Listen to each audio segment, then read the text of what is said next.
प्रभु यीशु मसीह के मधुर और मीठे नाम से आप सभी को जय मसीह की। आज परमेश्वर के वचन में आप सभी का स्वागत है। परमेश्वर पिता आज अपने वचनों के द्वारा आप सभी को बहुत आयत से आशीष को दे। पिता परमेश्वर आज अपने वचनों के द्वारा आपसे बोले और बातचीत करें। आज संसार प्रेम दिवस को मना रहा है, वैलेंटाइन डे को मना रहा है, परंतु मैं आज एक ऐसे प्रेम के बारे में आपसे बातचीत करना चाहती हूँ जो प्रेम कभी भी नहीं खत्म होगा। एक ऐसा प्रेम जिसको पाने के बाद और आपको संसार के प्रेम की और इच्छा भी आपके अंदर नहीं होगी कि संसार में मुझे कोई प्रेम करे मेरे प्रियो, क्योंकि परमेश्वर का प्रेम इतना भरपूरी का प्रेम है मेरे प्रियो कि आपको जब उसके प्रेम की प्राप्ति होती है आप खुद प्रेमी बन जाते हैं। आपको बुराई करने वाले भी आपके लिए बुरा नहीं लगते, वो जो आपको बुरा कहते हैं वो भी आपके लिए आप उनको आशीष देने लगते हैं। ऐसा परमेश्वर का प्रेम है और वही प्रेम से परमेश्वर हमको भरना चाहता है, उसी उपस्थिति से परमेश्वर हमको भरना चाहता है, क्योंकि हमारे परमेश्वर का प्रेम हमारी परिस्थितियों बस बदलता नहीं है। हमारे परमेश्वर का प्रेम हमारे लिए हर समय एक समान है और ये हमारे परमेश्वर का प्रेम है मेरे प्रियो। और आज मैं परमेश्वर के वचन से कुछ बातों को आपको बताना चाहती हूँ। जब आप यिर्मयाह 31 अध्याय उसके 3 को जब पढ़ते हैं तो इस प्रकार से लिखा है, मैं यहोवा ने मुझे दूर से दर्शन देकर कहा, मैं तुझसे सदा प्रेम रखता आया हूँ, इस कारण मैंने तुझ पर अपनी करुणा को बनाए रखा है। और जब आप इसे किंग जेम्स वर्जन में सब पढ़ते हैं तो इस प्रकार से लिखा है, यहोवा ने मुझे प्राचीन काल में दर्शन देकर कहा, मैं तुझसे सदा प्रेम रखा हूँ। परमेश्वर कहता है मैं तुझसे सदा प्रेम रखा हूँ, इसलिए मैंने करुणा करके तुझे अपनी ओर खींचा है। मेरे प्रियो, परमेश्वर ने अपने प्रेम की डोर से हमें अपनी ओर खींचा है और परमेश्वर की करुणा के कारण ये हुआ है, हमारी योग्यता के कारण नहीं। देखिए, संसार में जब लोग एक दूसरे से प्रेम करते हैं, कहीं ना कहीं स्वार्थ है, कहीं ना कहीं उसके पीछे एक दबी छुपी स्वार्थ की भावनाएं हैं। लोग फायदे को देखकर अपने लाभ के लिए वो बहुत सारे कार्य को करते हैं। शायद बहुत सारे लोग उनको उजागर करें या ना करें, लेकिन मेरे प्रिय बहुत कम ही होता है कि लोग निस्वार्थ भाव से एक दूसरे से प्रेम करते हैं। और आज हम वर्तमान समय में जिस समय हम जी रहे हैं मेरे प्रियो, इस प्रेम का कोई भी महत्व नहीं रह गया। जिस प्रेम की हम बात कर रहे हैं वो प्रेम इस संसारिक प्रेम से कहीं बढ़कर है। ये प्रेम आगापे प्रेम है। संसार का प्रेम कैसा है मेरे प्रियो? संसार का प्रेम आज भी 30 साल 40 साल के विवाह को भी लोग तोड़ दे रहे हैं। मेरे प्रियो, किस कारण तोड़ रहे हैं वो खुद भी नहीं जानते। मेरे प्रियो, क्या चाहते हैं वो नहीं जानते हैं मेरे प्रियो, क्योंकि वो संतुष्ट नहीं है। और आज बहुत सारे लोग इस संसार में प्रेम की चाह तो करते हैं मेरे प्रियो, लेकिन वो संतुष्ट नहीं है, वो प्रेम को ढूंढ रहे हैं, परंतु वास्तविक प्रेम करने वाला हमारा परमेश्वर है। और उसका वचन इस प्रकार से हमारे जीवन के लिए कहता है, मैं तुमसे सदा प्रेम रखता आया हूं। वो ना खत्म होने वाला प्रेम है, एक ऐसा प्रेम है जो दिनों दिन हमारे जीवन के लिए बढ़ता जाता है उसका प्रेम। और इसलिए उसका वचन कहता है, प्रति भोर मेरी करुणा, मेरा प्रेम तुम्हारे लिए नया होता है। उसका प्रेम हर दिन हमारे लिए नया होता है। ऐसा हमारे परमेश्वर का प्रेम है। वो विश्वास योग्य परमेश्वर है। उसका प्रेम एक दिन और दूसरा दिन अलग ऐसा नहीं, उसका प्रेम हर दिन एक समान है मेरे प्रियो। और उसके प्रेम में हम हर दिन प्रफुल्लित हो सकते हैं, ऐसा हमारा परमेश्वर का प्रेम है। देखिए, संसार में हम बहुत सारे प्रेम को देखते हैं और बहुत धोखे को भी देखते हैं, लेकिन मेरे प्रियो, कई बार जब हम माता पिता की ओर देखते हैं तो ऐसा लगता है माता पिता का प्रेम स्थिर प्रेम है। लेकिन मेरे प्रियो, कई बार ऐसा होता है कि बहुत सारे लोग अपने माता पिता से भी प्रेम को नहीं पा पाते। और इसलिए परमेश्वर ने कहा, माता भी, अपनी जन्माई हुई माता भी एक बार के लिए अपने बच्चे को भूल सकती है, परंतु मैं तुझे नहीं भूलूंगा। परमेश्वर कहता है, देख मैंने तेरा चित्र अपने हथेली में खोद कर बनाया और तेरी सहरपना सदैव मेरी दृष्टि में बनी, तो मैं तुझे निहारता रहता हूँ, मैं तुम्हारी देखभाल करता हूँ, मैं तुम्हें देखता हूँ, मैं तुम्हारे जीवन की हिफाजत करता हूँ। ये परमेश्वर का प्रेम है हमारे लिए। और परमेश्वर कहता है, मैं करुणा करके, जब हम किंग जेम्स वर्जन में पढ़ते हैं तो लिखा है, करुणा करके तुझे अपनी ओर खींचा है, मैं तुझसे सदा प्रेम रखता हूँ, बोल रहा है, सदा प्रेम रखा है और इसलिए तो करुणा करके तुझे अपनी ओर खींचा हूँ मेरे प्रियो। और जब आप होशे और उसके 11 अध्याय उसके 4 को जब आप पढ़ेंगे तो यहाँ इस प्रकार से लिखा हुआ है, मैं उसको मनुष्य जानकर प्रेम की डोरी से खींचता रहा। मेरे प्रिय, परमेश्वर कहता है मैं उसको मनुष्य जान करके प्रेम की डोरी से खींचता रहा, लेकिन वो ऐसे पशु सरीखे हैं कि वो मेरे प्रेम को समझ नहीं पाए। मेरे प्रिय, जब आप होशे की पुस्तक को पढ़ेंगे, एक ऐसे प्रेम की कहानी है जो मनुष्य की समझ से परे है कि परमेश्वर कैसे हमसे प्रेम करता है। एक अद्भुत कहानी परमेश्वर ने यहाँ दिया और अपने प्रेम का प्रगटीकरण, एक अटूट प्रेम के बारे में होशे की पुस्तक में लिखा है। एक ऐसा प्रेम जो निस्वार्थ प्रेम है, और इसका प्रतीक के रूप में परमेश्वर ने नबी होशे से कहा तो एक वेश्या से विवाह कर, एक वेश्या को अपनी पत्नी कर ले। और मेरे प्रियो, जब वो उसको लेकर आता, उसे बच्चे भी उत्पन्न करते, लेकिन फिर वो पुराने पापों में, व्यभिचार में फिर से चली जाती है। उसमें अपने जीवन को जीती है, परंतु परमेश्वर उसके जीवन में कष्ट को लेकर आता है।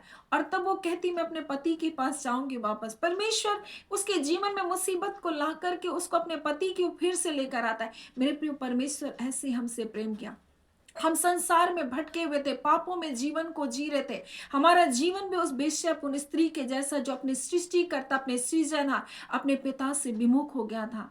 उसके प्रेम को ना पहचान कर संसार के प्रेमों में भटका हुआ था। प्रेम इसमें नहीं मेरे प्रियो कि हमने परमेश्वर से प्रेम किया, परंतु प्रेम इसमें है कि उसने हमसे प्रेम किया। और जब हम पापी ही थे, तब उसने अपने इकलौते पुत्र यीशु मसीह को हमारे लिए दिया। हम पापी ही थे, तब उसने अपने इकलौते पुत्र को दिया। हम पापों में थे, हम संसार में थे, हमने परमेश्वर के प्रेम को नहीं जाना था, हमने क्षमा मांगना नहीं जाना था, और तब परमेश्वर ने हमसे प्रेम करके अपनाया। मेरे प्रियो, हम उसके संतान बन जाने के बाद भी, हम उसके बेटे बेटियां बन जाने के बाद भी हम संसार में खो जाते हैं, हम फिर पापों की ओर चले जाते हैं। लेकिन जब दुख, तकलीफ, बीमारी, निराशा, हताशा, हमारे जीवन, हमारे परिवार का जब टूटना होता है, हम फिर उस परमेश्वर को ढूंढते हैं, और तब परमेश्वर यहाँ अपने अटूट प्रेम का प्रमाण को देता है मेरे प्रिय। और होशे से कहता है जा, जिस स्त्री को छोड़ा उसको फिर से ढूंढ और फिर से लेकर आ। मेरे प्रिय, और यही यीशु मसीह ने किया। हम भटकी हुई भेड़ों के समान अपने जीवन में पड़े हुए थे, और वो हमको अच्छा चरवाहा बनकर हमको ढूंढने के लिए आया। आज मेरे प्रिय, परमेश्वर हर उन लोगों से कहना चाहता है जो आज भटक गए, अपने पापों में चले गए, परमेश्वर की संतान कहलाने पर भी मेरे प्रियो, अपना लिए जाने के बावजूद भी मेरे प्रियो, आज अगर आप पापों में अपने जीवन को जी रहे, परमेश्वर अपने प्रेम के द्वारा आपसे कहना चाहता है मैं तुझे मनुष्य जानकर प्रेम की डोर से खींचना चाहता हूं। तू पशु मत बन, तू जानवर मत बन, तू हटीला मत बन, पर तू मेरे प्रेम की ओर आ जाओ। और परमेश्वर कहता है मैंने करुणा करके तुझे अपनी ओर खींचा है। परमेश्वर आज अपने वचन के द्वारा आपकी अपनी ओर आपको परमेश्वर बुला रहा है और कहता है मैं तुझसे सदा प्रेम रखा है, मैंने तुझसे सदा प्रेम रखा है। तू मुझे भूल गया, तू मुझसे दूर चली गई, तूने मुझे छोड़ दिया, परंतु मैं तो वहीं खड़ा रहा, मैं तो अब भी तुम्हारा इंतजार करता रहा। और लिखा है होशे ने वहां पर 15 चांदी के सिक्कों को दे करके वहां उस स्त्री को फिर से खरीदा, दाम देकर मोल लिया। वैसे मेरे प्रियो, हम यीशु मसीह के लहू के द्वारा दाम देकर हम मोल लिए गए हैं। उसका प्रेम ऐसा है मेरे प्रियो कि उसने हमारे लिए संसार में आया और अपना लहू को बहाया, हमें अपना बनाया मेरे प्रियो, हमें गले लगाया, हमारे गंदे वस्त्रों को उतारा, हमें शुद्ध किया, हमें पवित्र किया, और अपने धार्मिकता के वस्त्र को उसने हमारे जीवन में पहना दिया। आज वो हमसे प्रेम करता है और हमें आज अपने वचन के द्वारा वो कहना चाहता है मेरे प्रियो कि वो हमसे सदा प्रेम रखा है। हमने उसके प्रेम की कद्र नहीं जानी है मेरे प्रियो, लेकिन वो परमेश्वर कहता है मैं तुझसे सदा प्रेम रखा है।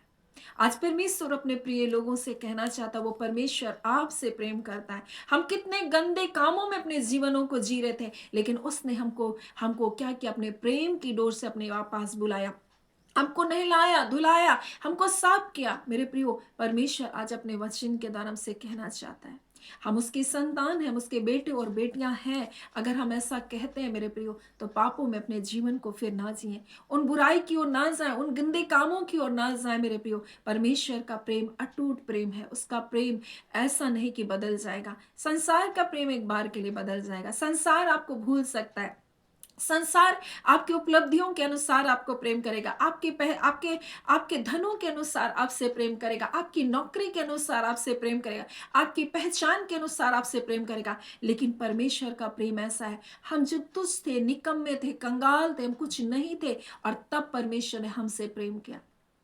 इस संसार में आप देखिए, मनुष्य का प्रेम लोगों की योग्यता, लोगों के धन, लोगों के शोहरत के अनुसार मनुष्य का प्रेम होता है, लेकिन परमेश्वर का एक प्रेम है। आप जहां कहीं जैसे भी हैं, जिस हालातों में, वो परमेश्वर कहता है मैं तुझसे सदा प्रेम रखा है, मैंने तुझे सदा प्रेम रखा। और परमेश्वर कहता है आज तुम मेरी ओर देखो, मेरे लिए तुम जियो, मैंने तो तुम्हारे लिए अपने इकलौते पुत्र को दिया। परमेश्वर ने प्रेम किया, और सिर्फ वो भावनाओं से प्रेम नहीं किया, परंतु उसने प्रेम किया और प्रेम को प्रकट किया मेरे प्रियो। उसने प्रेम किया और हमारे लिए अपने इकलौते पुत्र को दिया। उसने प्रेम किया और उसने हमारे लिए जान को दे दिया। आज हम कहते हैं परमेश्वर हम आपसे प्रेम करते हैं, तो हम कर क्या रहे हैं? हम किस प्रकार से अपने प्रेम को प्रकट करें? आज बहुत सारे लोग अपने अपने प्रेम को प्रकट करने के लिए बहुत सारे तोहफों को दे रहा है, बहुत सारे गिफ्ट को दे रहा है। हम परमेश्वर से प्रेम करके हम उसको कौन सा तोहफा दे रहे हैं? क्या हम अपने जीवन को उसको दे सकते हैं? क्या हम अपने जीवन का पूरा नियंत्रण उसको दे सकते हैं? क्या हम कह सकते हैं पिता मेरे जीवन में आपकी इच्छा पूरी हो? मेरे प्रियो, जब हम अपने जीवन को उसको देंगे और मेरे प्रियो हम उन जीवन बचाने के कार्य को करेंगे, इससे बड़ा तोहफा मेरे परमेश्वर के लिए और कुछ नहीं हो सकता है। मेरे प्रियो, चाहता है कि हम नाश ना हो और हमारे साथ और लोग भी नाश ना हो। मेरे प्रियो, प्रभु ने हमारे जीवन को बचाने के लिए इकलौते पुत्र को दिया। आज नहीं चाहता एक भी आत्मा नाश हो, और आज हम परमेश्वर के हाथों में है प्रियो। हमारा जीवन परमेश्वर के हाथों में, उससे दूर नहीं है, अब भी हम उसके प्रेम से दूर नहीं है मेरे प्रियो। और आज परमेश्वर अपने लोगों से कहना चाहता है मैं तुमसे सदा प्रेम रखता आया हूं, और मेरा प्रेम कभी भी खत्म नहीं होगा, जीवन के अंतिम सांस तक। और मेरे प्रिय, इसके बाद भी हमारा परमेश्वर का प्रेम हमारे लिए रहेगा। ना खत्म होने वाला प्रेम हमारे परमेश्वर का है मेरे प्रियो, ना बदलने वाला प्रेम हमारे परमेश्वर का, विश्वास योग्य प्रेम हमारे परमेश्वर का है। सो परमेश्वर पिता इन वचनों के द्वारा आप सभी के जीवन को बहुत आयत से आशीष को दे। आमीन। आइए हम प्रार्थना करेंगे। धन्यवाद देते हैं जीवते सच्चे सामर्थ्य पिता परमेश्वर, प्रभु यीशु के नाम से अब आपके पास आते हैं। आज के सुंदर समय के लिए प्रभु आपका धन्यवाद, आपके उस आगापे प्रेम के लिए पिता आपका धन्यवाद। हाँ पिता परमेश्वर, जो आपने हमसे प्रेम किया, और ये सिर्फ प्रेम भावनाओं में नहीं था प्रभु, परंतु आपने प्रेम करके परमेश्वर अपने इकलौते पुत्र यीशु मसीह को हमारे लिए दिया। आज उसके द्वारा पिता परमेश्वर हमारी आपके पास पहुंच होती है प्रभु जी। आज हम उस धार्मिकता के जीवन में पाए जाते हैं, हम उस शांति के जीवन में पाए जाते हैं, हम उस विजय के जीवन में पाए जाते हैं, हम उस छुटकारे के जीवन में पाए जाते हैं पिता। हम इसके लिए आपके धन्यवादी हैं। अब परमेश्वर, आज हम आपके प्रिय लोगों के लिए प्रार्थना करते हैं। आज इस संसार में अगर वो टूटे हैं पिता, अगर वो छोड़ दिए गए, अगर त्यागे हैं, परंतु प्रभु आपका वचन कहता है मैं तुझे फिर से अपना लूंगा, मैंने प्रेम की डोरी से तुझे अपनी ओर खींचा है। आज इस वचन के द्वारा प्रभु जी आप कहते हैं मैंने तुझसे सदा प्रेम रखा है। हाँ पिता, और आप कहना चाहते हैं परमेश्वर अपने प्रेम को, हाँ पिता बता रहे पिता इस वचन के द्वारा परमेश्वर पिता अपने प्रेम को प्रभु जी आप पिता अपने लोगों के सामने पिता प्रकट कर रहे हैं कि मैं तुझसे सदा प्रेम रखा है, और मैं तुझे कभी नहीं भूलूंगा, मैं तुझे कभी नहीं छोड़ूंगा, मैं तुझे कभी नहीं त्यागूंगा। हाँ खुदान परमेश्वर, और आपने जो कल्पनाएं आपके लोगों के लिए की है वो हानि के लिए नहीं परंतु लाभ के लिए है पिता। हम आपका धन्यवाद करते हैं पिता, हम आपकी स्तुति करते हैं, और एक एक प्रिय जनों को पिता हम आपके हाथों में देते हैं पिता परमेश्वर, जो अपने जीवन में अकेले हैं पिता। हाँ पिता, चाहे वो बुजुर्ग माता पिता हो पिता, उनसे प्रेम करने वाला कोई ना हो, तो आप कहते हैं मैं तुमसे प्रेम करता हूँ। हाँ पिता, अगर पति पत्नी है खुदावन परमेश्वर पारिवारिक जीवन में पिता, और ऐसा महसूस करते हैं हमारे परिवार में प्रेम नहीं है, आप जब आएंगे पिता परमेश्वर वो परिवार आनंद से भर जाएगा। आज हर एक टूटे रिश्ते जुड़े यीशु के नाम से, टूटे परिवार में परमेश्वर आपका प्रेम परमेश्वर स्थापित होने पाए। एक एक टूटे परिवारों के बीच आपका स्वर्गीय प्रेम उंडेला जाए, और वो टूटे परिवार आज जोड़े जा रहे हैं। हम आपका धन्यवाद करते खुदान परमेश्वर, आप मध्यस्थी कीजिए पिता, आप मध्यस्थी कीजिए मेरे प्यारे यीशु प्रभु, उनके टूटे परिवारों को आप जोड़ दीजिए खुदान, अपनी शांति से, अपने आनंद से पिता, अपने सुकून से अपने लोगों को आप भर दीजिए। हम आपका धन्यवाद करते मेरे अब्बा परमेश्वर, हम आपकी स्तुति करते हैं मेरे पिता, हम आपको महिमा को देते हैं मेरे पिता। आप अपने बच्चों के बीच में हैं, आप ना बदलने वाले बादशाह हैं, और इस घड़ी प्रभु अपने लोगों को आप स्पर्श करें, उनके हृदय की पीड़ाओं को आप उठा रहे परमेश्वर पिता, और वो जब जानते हैं परमेश्वर कि आपका प्रेम सदा का प्रेम है, इसी घड़ी उस आनंद से वो भरे जा रहे पिता। आपका धन्यवाद हम धन्यवाद देते हैं पिता परमेश्वर, जो निराश है, दुखी है प्रभु, उनके हृदय में अपनी शांति, अपने आनंद को दे रहे हैं। जो बीमारी के बिछौने में यीशु के नाम से वो चंगे किए जाए प्रभु, और इसी घड़िया प्रकार के अंधकार के बंधन तोड़े जा रहे पिता। हम आपका धन्यवाद देते हैं। धन्यवाद के साथ पिता ये प्रार्थना आपके बेटे यीशु के नाम से पिताजी मांगती हूँ। दया सुने अनुग्रह से ग्रहण कर लीजिएगा। आमीन। परमेश्वर पिता आप सभी को बहुत आयत से आशीष को दे। आमीन।